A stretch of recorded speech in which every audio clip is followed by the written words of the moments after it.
ဖြစ်ခဲ့တာတွေနဲ့ပတ်သက်ပြီးတော့စိတ်ထဲမှာဘာအကုသိုလ်မှမဖြစ်စေနဲ့တဲ့စိတ်ကိုတန့်ရှင်းအောင်တုတ်တင်ပလိုက်တဲ့ပြီးခဲ့ပြီးသားတွေကဘာမှရှိတော့တာမဟုတ်အဲ့ဒီဘာမှမရှိတော့တဲ့အရာတွေကကိုယ့်ရဲ့စိတ်ကိုမှွေနှောက်ခြောက်ချားပြီးတော့မနေစေနဲ့နော်ပြီးခဲ့တာတွေကိုပြီးခဲ့ပြီမရှိတော့ဘူးလို့စိတ်ထဲမှာရှင်းရှင်းလင်းလင်းသဘောပေါက်အောင်လုပ်ပြီးတော့ဒီအတိတ်နဲ့ပတ်သက်ပြီးတော့စိတ်မှာ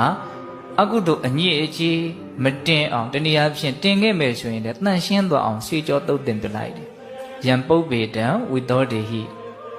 ပစ္စာတိမာဟုကိစ္စနံဟောမရောက်သေးတဲ့အနာဂတ်နဲ့ပတ်သက်ပြီးတော့လည်းပဲဘုန်းဘုန်းတို့မှာတော့ကြောင်းကြခြင်းတောင့်တခြင်းတွေနဲ့ပူနေလောင်နေကြရတာတွေမရှိဘူးလားရှိရနော်အဲ့ဒါကိုလည်းဘာလို့အောင်လဲရှင်းထုတ်ပြလိုက်တဲ့ယံပုပ္ပေတံဝိသောတေဟိပစ္စာတိမာဟုကိစ္စနံလောလောဆယ်အခုပြစ္ဆုတ်ပံအခိုက်အတန့်မှာဖြစ်နေတဲ့အရာတွေနဲ့ပတ်သက်ပြီးတော့လည်းပဲနည်းနည်းလေးမှစိတ်ထဲမှာမစွဲလန်းအောင်နေတဲ့